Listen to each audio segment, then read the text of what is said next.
আসসালামু আলাইকুম রহমতুল্লাহ বরকাত। দশম পর্ব মেরাজুন নবী মোহাম্মদুর রাসূলুল্লাহ সাল্লাল্লাহু আলাইহি সাল্লাম, সিদরাতুল মুনতাহা। সুবহানাল্লাহ, আলহামদুলিল্লাহ, লা ইলাহা ইল্লাল্লাহ।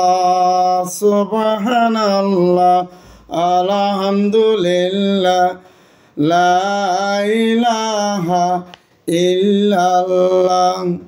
সাইয়্যিদুল মুরসালিন নবীজি লাকব আপনার, গুনাহগারের গুনাহজরে দুরুদে আপনার নবীজি। সুবহানাল্লাহ, আলহামদুলিল্লাহ, লা ইলাহা ইল্লাল্লাহ।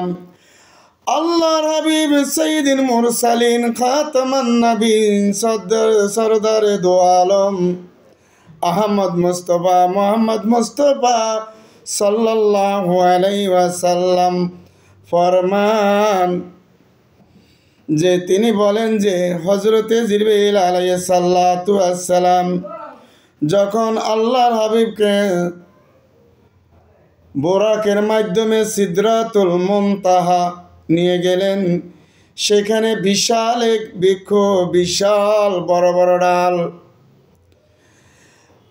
তিনি বলেন যে এই বিশাল গাছে একটি বৃক্ষ, বিশাল ফল, আর পাতাগুলি হলো হাতির কানের মতো, আর ফলগুলো হলো বিশাল মটকার মতো।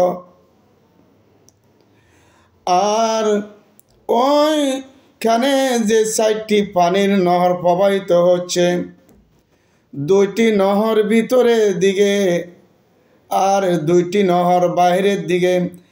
আল্লাহর হাবিব সরদারে দো আলম হযরতে জিবরিল আলাইহিস সালাতু ওয়াস সালামকে জিজ্ঞাসা করলেন, এই পানির নহরগুলি যে 2টি ভিতরের দিকে প্রবাহিত হচ্ছে, ওইগুলির কারণ কি?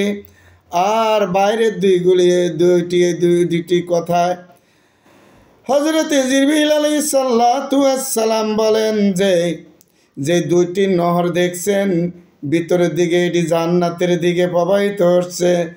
সুবহানাল্লাহ। আর 2টি যে বাইরের দিকে প্রবাহিত হচ্ছে দেখছেন, এই 2টি হলো একটি নীল সাগর, আর একটি হলো ফোরাত নদী। সুবহানাল্লাহ, সুবহানাল্লাহ। বুখারী শরীফে বর্ণনা পাওয়া যায়।